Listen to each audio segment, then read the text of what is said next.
ada identikal dengan entitasnya termasuk di sini, itu memang sudah terkonsep atau tidak? Maksudnya kayak jadi setengah zombie dengan ini itu kayak konsisten banget itu rencana di Kodrat 1 kayaknya nggak ada. Kodrat 2 kayak jadi kayak mau gigit aja gitu, bukan sekedar melukai. Secara niatan kalau diniatin enggak, tetapi memang mungkin dalam perkembangan ada sesuatu yang kemudian mengarah ke arah sana yang membutuhkan itu sehingga akhirnya hadir gitu. Tapi kalau pertanyaannya adalah apakah ada konsep atau niatan, enggak sih? Mungkin secara tidak sengaja hadir. Dan karena kami memang merasa secara cerita juga masih sesuai dengan untuk entitasnya sendiri, Mata Tiga sangat tidak biasa juga ya Mas. Itu inspirasinya dari mana, atau sebenarnya ngambil objek budaya atau membuat sendiri untuk entitasnya?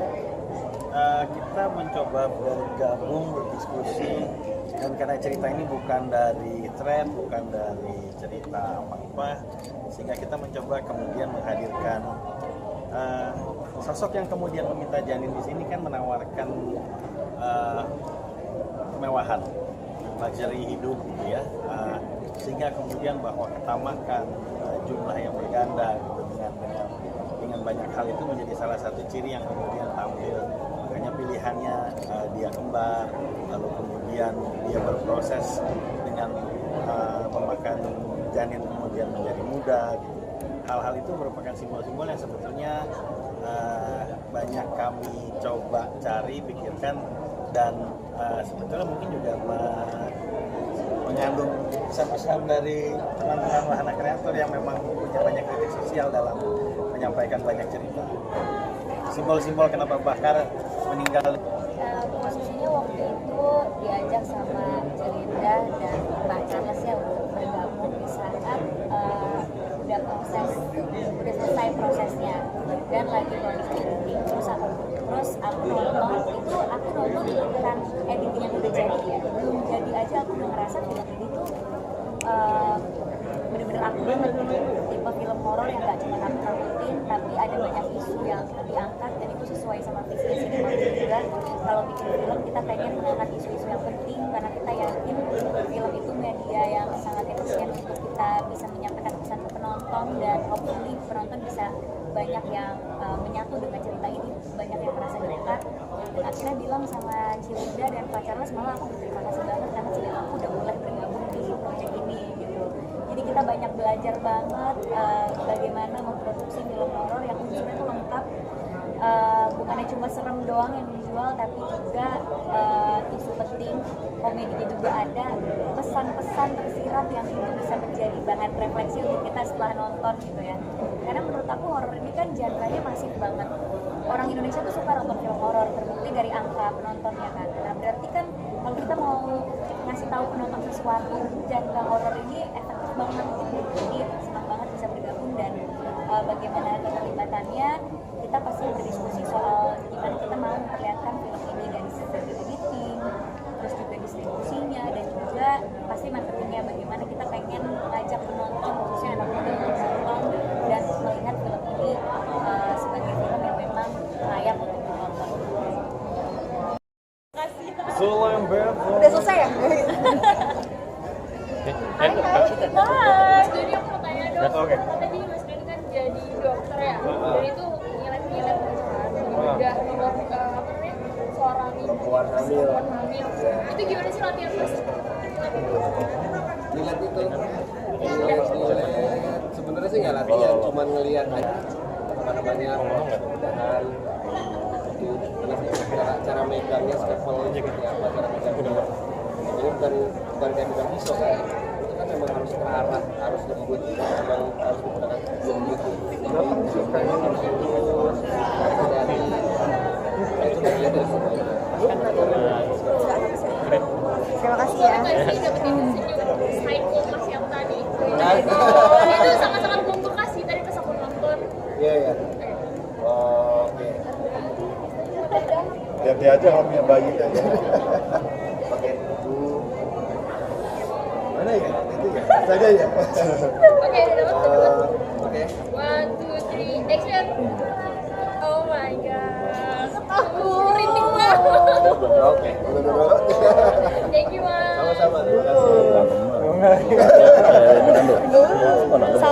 Salum ya kayaknya di film lebih naik berat badannya. Emang naik berapa sih kalau boleh tahu? 8 atau 9 ton 8 kilo sampai 9 tapi sebulan gitu. Oh sebulan. Berarti tapi ada ahli gizinya nggak? Enggak, aku makan aja sebisanya aku, semampunya aku makan aja dan berhasil. Katanya dia kalau lagi tidur juga sembari makan. Iya, jadi aku tidur. Gitu kemarin. Aku tidur. Terus di samping bantalnya aku taruh roti gorengan. Ya, semut dong. Susah banget ya. Jadi aku taruh makanan di samping tempat tidur. Jadi pas bangun aku lihatnya harus makan lagi. Perjuangan. Pressure gak buat naikin berat badan? Enggak, emang aku juga pengen untuk bisa gemuk. Apalagi nih? Sekalinya antagonis Cegil yang cukup adegan yang membabi buta. Nah itu ada sisi jadi secara aktor ntar dulu deh balik dulu jadi diadem dulu nanti baru balik lagi atau malah jadi pengen gali lebih jauh lagi sih sebagai Saya pengen jadi Cegil di kehidupan nyata gitu ya. Amit-amit, jangan. Enggak sih, waktu syuting kayak tadi Mas Dali sama Leo cerita dekat, ya udah kita balik lagi ke kita yang hebat, yang bercanda terus. Kebetulan Mas Dali juga receh banget anaknya, jadi kita tuh kalau lagi dekat dari megang-megang alat suka bercanda kayak seolah-olah ini apa gitu, kedokterannya gitu. tapi kalau secara keaktoran mau rehat dulu jadi balik protagonis atau mau cari tantangan lagi untuk jadi Suka challenge sih, jadi kalau ada tantangan lain hanya Cegil ya, maksudnya karakter yang beda itu aku akan. tapi untuk berdua sebagai suami istri dengan adegan menyayat itu sebenarnya dari kalian ada sisi gidi nggak sih? Lebih ke new ya. Kita sama-sama kayak Sama-sama punya hati.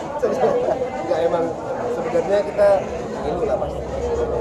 Cuma kan pada saat syuting itu kan memang pas syuting pertama itu kan bukan tubuh manusia beneran. Itu sudah memang pada saat reading kita dibekelin sama dialog-dialog karakternya gitu. Yang tadi saya sebutin bahwa karakter Iwan itu punya kata-kata pegangan bahwa kita nggak bersalah, yang salah ya kita cuma membantu.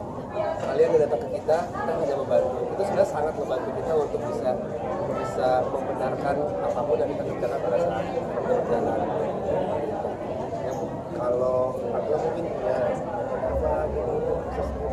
Ya itu tadi udah bisa dia. Untuk Portalio deg-degan seperti apa sih kalau nerima tawaran dari Pak Charles yang buat kamu sedangkan yang lain di dia? Ada aja, pasti ada aja. Cuman ya itu dia sedeg-degan kayak di dalam tuh ada satu adegan di mana gigit kolok, terus nahan pakai kaki, terus habis itu sementara di belakang dihantam sama Bang Doni. Kan itu close up, terus foregroundnya itu bolong. Mungkin kalau pakai yang mock up ya kan salah seperti dia malah pakai nasi. Dan itu dipraktekin itu sama aja gitu. Jadi lu tuh harus tempel di depan ya, ikutin. Karena Pak Cegit paham teknisnya, guanya juga jadi percaya diri untuk melakukannya. Tapi tetap taktik, bukannya seruntulan juga kalau Itu dilakukan berkali-kali loh. berkali-kali. Kayaknya untuk Bukan banget gitu. Segini nih. Segitu deh. Untuk Ania. Kita masuk ke bercanda ya. untuk semuanya Oke, sekarang ke tengah. Ke tengah 1 2 3 1 2 3 1